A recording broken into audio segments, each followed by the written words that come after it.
Hello ka-success! Ayun guys, yung video ito ay about sa kung ano yung kailangan mo sa paggawa ng PayPal.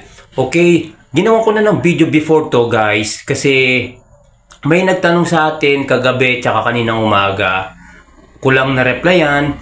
So, ang video ito ay about sa PayPal kasi napaka ganda kung PayPal yung gamitin mo kay Meta. Kasi nga, $25 lang pwede nang ma-withdraw yung kikitain mo sa kanya. So, ipapakita ko sa inyo after nitong video ito, yung next slide natin para yung conversation namin.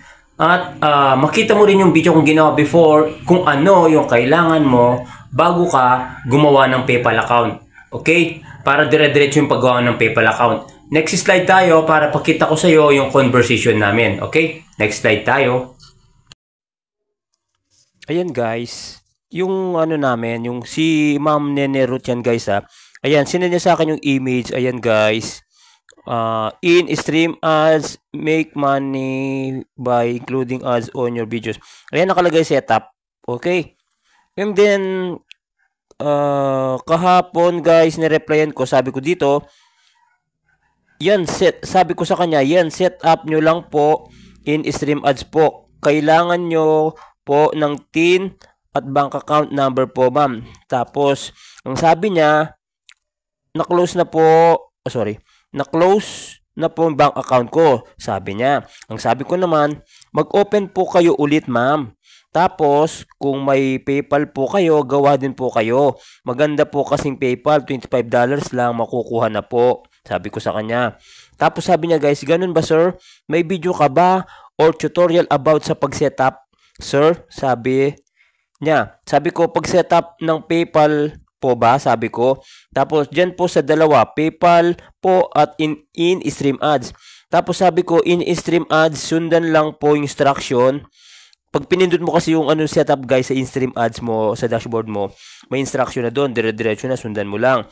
Tapos, nakalagay po dyan, pag pinindot nyo, set up po, sabi ko. Tapos pagkaalam ko, meron ako sa PayPal. Matagal na yun. Hanapin ko po, sabi ko. Tapos sabi niya, okay po sir.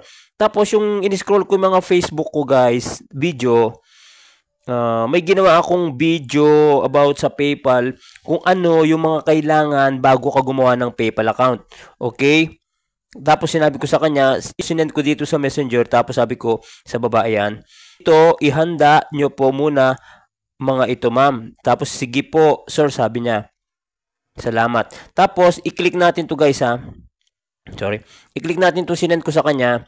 Ito yung mga kailangan bago ka gumawa ng PayPal kasi, uulitin ko lang, maganda yung PayPal kasi nga, $25 lang, mawi-withdraw mo na. Okay, i-click ko ha. Yan, naklik ko na. Ayan. Ayan, guys, November 30 pa yan. O, dati ko pang ginawa. Tapos, sabi ko, ihanda ang mga ito bago gumawa ng PayPal account. Okay? Ayan, guys. Ayan. So, ilalagay ko rin ito, guys, sa baba ng video yung link para kung gusto mong gumawa ng PayPal account, i-click mo lang yon at sundan mo lang to bago ka gumawa ng PayPal account. Okay? So, back to camera tayo. Okay. So, alam mo na kung paano gumawa ng PayPal account. Basta ilalagay ko yung link sa baba ng video ito para ma-access mo. I-prepare mo muna bago ka gumawa ng PayPal account yung mga kailangan gawin para dire-diretso yung paggawa mo ng PayPal account. Kasi maganda, ulitin ko lang kasi maganda yung PayPal account na nagagamitin natin kay Facebook. Para $25 lang, okay na. Kasi mawi-withdraw na natin yon. So, maraming salamat ka-success. Sana may natutunan ka sa video ito. And see you sa next video. Bye-bye. God bless and thank you po.